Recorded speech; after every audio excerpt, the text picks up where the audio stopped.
When you came to America, go back to say One Bites at a Time, and then especially Headhunter. You're out on tour with Judas Priest on the Screaming for Vengeance tour. You're out with Def Leppard on the Pyromania tour. You're That's opening. Huge.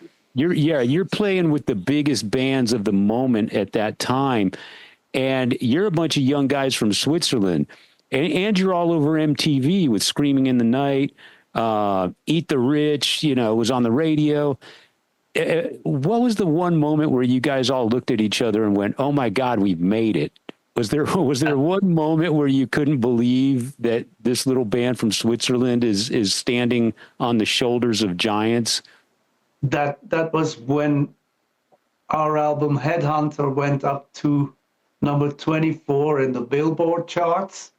Yeah. It was like, wow, that's amazing. From the land of banks, chocolates, and watches, we now have a hard rock band that's up in number 24 in the Billboard charts, and we felt so proud of that, and it was really a big moment for us all. Yeah, absolutely. We celebrated. We really celebrated a long time. Good. As you should have. Good. A lot of people may not know this, but Krokus existed as a band before you became the singer. I think the band actually even put out a couple albums or something before you joined. 3 albums before you joined. Exactly. So you were in sort of a progressive rock band called T. Yeah. Or did you? So you're in T, and then 3 albums into the career of Krokus, you join in time for Metal Rendezvous.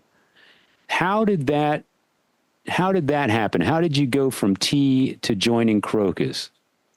Yeah, well, Krokus joined T on our very last tour as opening act. And that's how I got to know the guys. I was like, we partied together backstage and so on. I really digged Tommy Kiefer, the lead guitar player, because he was inspired by Jimi Hendrix, and it was a blues rocker, and a great guy as well. Unfortunately, he died later on. But I got on with all the guys actually, and but then it was the end of T, and I flew back to London, because I thought maybe something else would come up, change from Switzerland, and that's when I started Easy Money, and we released only one song on an album. It was the volume 2 of Metal for Mothers, spelled Muthas. Yeah. Metal for Mothers, Yeah, those are cool heavy metal compilations. Those are cool. Exactly, yeah. And we had the song Telephone Man on there, a really great song, which I still play with my Storace band now, because we only started with one album, Live and Let Live. We only had 10 tracks, and I needed to fill up an hour and a half, so I had a couple of Krokus songs and a couple of other songs, one from T, one from Easy Money, and then what happened then, Easy Money in London, I got a phone call from Chris Von Rohr, the founder member of Krokus, asking me if I could step in and join the band because their singer was going to leave the band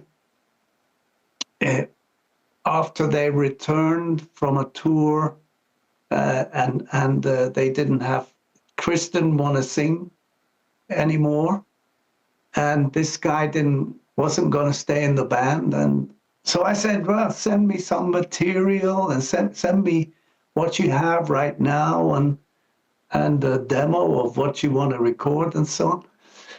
And these were songs for Metal Rendezvous on this cassette, you know, and I got hooked, you know, and it was a hard decision.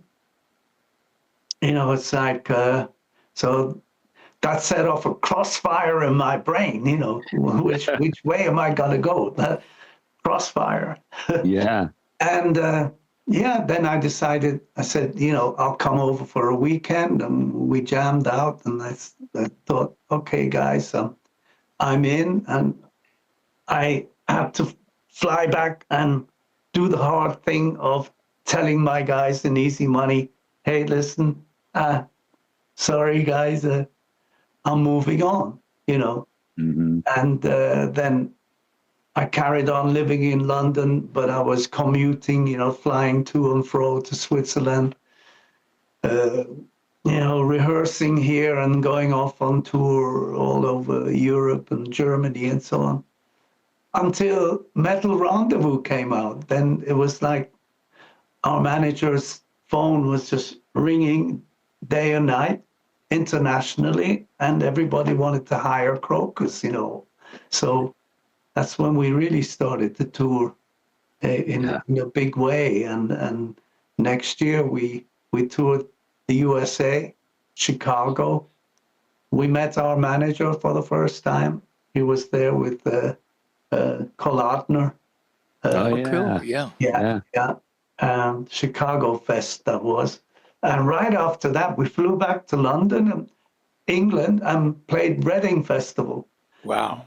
And everyone started talking about Krokus after that. You know, we really gave them everything we had. It was so important for us coming from little Switzerland, where which is not known for hard rock or rock and roll. Yeah. Yeah. In spite of the fact that all bands play in Switzerland when they're touring Europe, you know. Right. So this was the big influence. But anyway, it was just like, that was a really interesting time, really, yeah. Well, I'm glad you made the decision you did, because we got a lot of great music because of your choice there. That was a good decision. Yeah, Yes. absolutely. For you and for us. So, yeah.